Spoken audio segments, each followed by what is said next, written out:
Hello everyone, আসসালামু আলাইকুম। কাছে এবং দূরে, দেশ এবং দেশের বাহিরে যে যেখান থেকে আমার আজকের ভিডিওটি দেখছেন, আশা করছি সকলেই আল্লাহর রহমতে ভালো আছেন। আলহামদুলিল্লাহ আমরাও ভালো আছি। তো এটা হচ্ছে চাঁদ রাতের দিন, আর সবাইকে পবিত্র ঈদুল ফিতরের অনেক অনেক শুভেচ্ছা ও অভিনন্দন। সকলকে ঈদ মোবারক, ঈদ মোবারক, ঈদ মোবারক।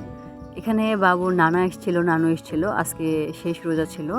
আজকে সকলকে নিয়ে একসঙ্গে আমরা ইফতার করেছিলাম।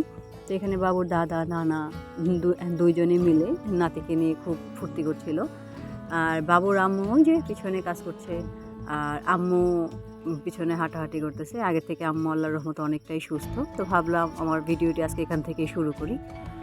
তো যদি আমার আজকের ভিডিওটি ভালো লেগে থাকে তাহলে অবশ্যই আমার আজকের ভিডিওতে একটি লাইক করবেন। আর আপনার একটি লাইক আমার ভিডিওটিকে আরও বেশ কয়েকজনের মাঝে পৌঁছে দিতে সহায়তা করবে। তো বাবুর সঙ্গে এখানে দুষ্টামি করে আমি সরাসরি চলে এসেছিলাম রান্না করতে, কারণ আমি রোজটা ঈদের আগের দিন রাতেই রান্না করে রাখি। কেননা সকালবেলা উঠে যেহেতু একটু তাড়াহুড়া লেগে যায়, তো আমি রাত্রেবেলা কিছুটা কাজ এগিয়ে রাখি। তো এখানে আমি মুরগিগুলো ভেজে নিয়েছিলাম, তারপরে সকল প্রকার মশলাগুলো একসঙ্গে দিয়ে খুব ভালো করে কষিয়ে নিয়েছিলাম। আর আজকে মুরগিটা আমি ঝাল রোস্ট করব। এই কারণে আমি এখানে একটু ঝাল করার জন্য একটু গুঁড়া মরিচ দিয়েছিলাম, প্রায় 2-2.5 টেবিল চামচের মতো। কারণ রোস্টটা সারা মাস রোজা রাখার পরে যদি একটু ঝাল ঝাল রোস্ট হয় তাহলে কিন্তু খেতে খুব ভালোই লাগে। তো সে কারণে আমি এখানে রোস্টটা রান্না করে নিয়েছিলাম। আর এটা হচ্ছে সকালবেলা। তো সকালবেলা আমি শোয়া থেকে উঠে আগে পোলাওটা রান্না করে নিয়েছিলাম। আর পোলাওটা রান্না করার জন্য এখানে আমি প্রথমে একটা প্যানে তেলে কিছু পরিমাণ পেঁয়াজ আর গরম মশলার ভিতরে তেজপাতা আর দারচিনি দিয়ে দিয়েছিলাম। আর একটু ভাজা হয়ে যাওয়ার পরে এখানে আমি পোলাওর চালগুলো দিয়ে ভালো করে ভেজে নিচ্ছিলাম। আর পোলাওর চালটা আমি ভিজিয়ে রাখিনি, জাস্ট একটা ধোয়া দিয়ে আমি পোলাওর চালটা ঝরিয়ে রেখেছিলাম। তো আমি এখানে পোলাওটা রান্না করছিলাম, আর আম্মু অন্যদিকে চুলাতে সেমাই আর পিঠাগুলো ভেজে নিচ্ছিল। আর যেহেতু পিঠাগুলো আমি আগে ভেজে নিয়েছিলাম, আম্মু এখানে সেমাই রান্না করছিল। আর সারা মাস রোজা রাখার পরে আসলে ওরকমভাবে কিছু খেতেও ইচ্ছে করে না। তো যাই হোক, এখানে এই যে আমি পোলাওটা রান্না করে নিচ্ছিলাম, পরিমাণ মতো পানি দিয়ে দিলাম, লবণ দিয়ে দিলাম, দিয়ে আমি এখন একটু নাড়াচাড়া দিয়ে ঢেকে দিব। তো যাই হোক, এখানে পোলাওটা রান্না হতে থাকুক, সেই ফাঁকে আপনাদের সঙ্গে আমি একটু গল্প করি। তো আপনাদের সবার রোজাগুলো কীরকম কেটেছে কমেন্টস করে জানাবেন। আর আজকে হচ্ছে ঈদের দিন, আপনাদের ঈদ কেমন কাটলো, সবাই কীরকমভাবে ঈদ করলেন, কোথায় কোথায় গেলেন, অবশ্যই কমেন্টস করে জানাবেন। আর এই যে দেখেন এখানে পানিটা টেনে এসছে, আমি এখানে কিছু কাঁচামরিচ দিয়ে দিয়েছি। আর পোলাওয়ের ভিতরে কিন্তু কাঁচামরিচের ফ্লেভারটা কিন্তু সেই রকম ভালো লাগে। তো দেখতে দেখতে কিন্তু আমার পোলাওটা রান্না হয়ে গিয়েছে। তো চলেন এক ফাঁকে দেখিয়ে দিই আপনাদেরকে আজকে আমাদের বাসায় কী কী রান্না হয়েছে। আমি পোলাও রান্না করতে করতে কিন্তু আম্মু এখানে গরুর মাংস রান্না করে ফেলেছিল। আর আমি তো মুরগির রোস্টটা আগের দিন রাতে রান্না করে রেখেছিলাম। তো যাই হোক, এখন সবাই বাসার গোসল টোসল করে ফ্রেশ হয়ে আব্বু আর ছোটো ভাই নামাজের জন্য বেরিয়ে যাবে। তো নামাজে যাওয়ার আগে এখানে তারা একটু মিষ্টিমুখ করে যাবে, যেহেতু মিষ্টিমুখ করাটা নবীর সুন্নত।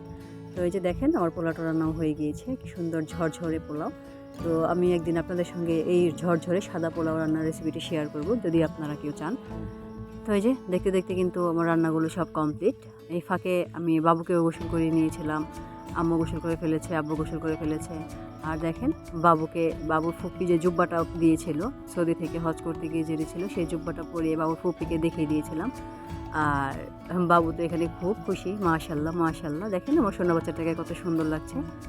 আর এই যে এখানে সেমাই রান্না হয়ে গিয়েছে, দুধ দিয়ে একবারে লম্বা সেই সেমাইটা একবারে পাতলা করে রান্না করা হয়েছিল। আর এই যে পিঠাগুলো এখানে আছে। তো আব্বু, ছোটো ভাই সবাই একসঙ্গে বসে আমরা সকালে নাস্তাটা করেছিলাম। তো নাস্তা করার পরে আব্বু আর ছোটো ভাই চলে যাবে নামাজে। নামাজ থেকে এসে আবার বাবুকে নিয়ে আব্বু, ছোটো ভাই একটু বেরোবে। তো আজকে তাদেরকে আমরা কীরকমভাবে সাজালাম আর তারা কীরকমভাবে সাজলো চলেন এক পাকে দেখিয়ে দিই। এই তো দেখেন তিন প্রজন্ম খুব সুন্দর একসঙ্গে ম্যাচিং করে পাঞ্জাবি পরেছে। তো নামাজে চলে গিয়েছিল, নামাজ থেকে আসার পরে আব্বু, ছোটো ভাই আর বাবু একসঙ্গে ফটোশ্যুট করছিল। দেখেন মাশাল্লাহ তাদের সবাইকে কত ভালো লাগছে। আল্লাহ আমার বাবাকে, ছোটো ভাইকে আর ছোট্ট বাবুকে হেফাজত করুক, সবসময় ভালো রাখুক, সুস্থ রাখুক। আপনারা সকলেই দোয়া করবেন, আর আমিও আপনাদের সকলের জন্য দোয়া করি। তো দেখেন আল্লাহ আসলে চাইলে কি না পারে। আব্বু কতটা অসুস্থ ছিল, এখন আল্লাহর রহমতে আব্বু কত সুস্থ, আলহামদুলিল্লাহ। তো দেখতে দেখতে কিন্তু দুপুরের খাবার সময় হয়ে গিয়েছে।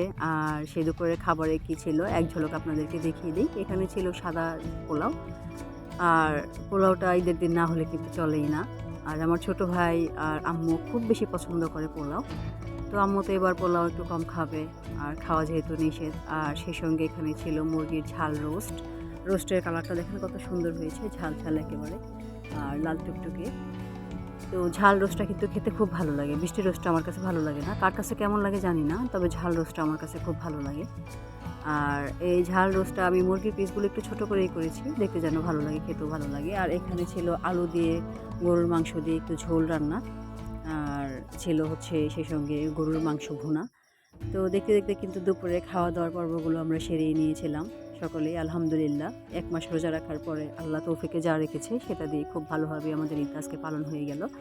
আর দেখতে দেখতে বিকালবেলা বাবুকে নিয়ে রেডি করে একটু বেরিয়েছিলাম। দেখেন ছোট্ট বাবুটা কি সুন্দর গুটি গুটি পায়ে হাঁটছে, ও এবার নতুন হাঁটা শিখেছে।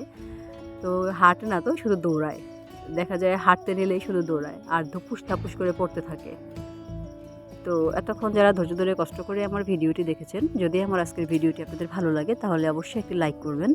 আর যদি আমার আজকের ভিডিওটি আপনাদের খুব বেশি ভালো লাগে তাহলে অবশ্যই আমার চ্যানেলটিকে সাবস্ক্রাইব করে পাশে থাকা বেল বাটনটি প্রেস করে দেবেন। আর সকলেই আমার ফ্যামিলির জন্য দোয়া করবেন, আর আমিও আপনাদের সকলের জন্যই দোয়া করি। দেখেন বাবুর সঙ্গে আমি কীরকম দুষ্টামি করে আজকে সময়টা কাটাই, আর বাবু কীরকম দুষ্টামিটা করছে। তো এই যে এখানে দেখতে দেখতে কিন্তু আব্বু আসরের নামাজ পড়তে গিয়েছিল, আব্বু চলে এসছে। তা এখন বাবু আর আমার দিকে আর তাকানোর সময়ই নাই, সে তার দাদার সঙ্গে বাড়িতে যাচ্ছে। তো আমরাও বাড়িতে চলে যাচ্ছি। আপনারা সকলে ভালো থাকবেন। আল্লাহ হাফেজ, আসসালামু আলাইকুম।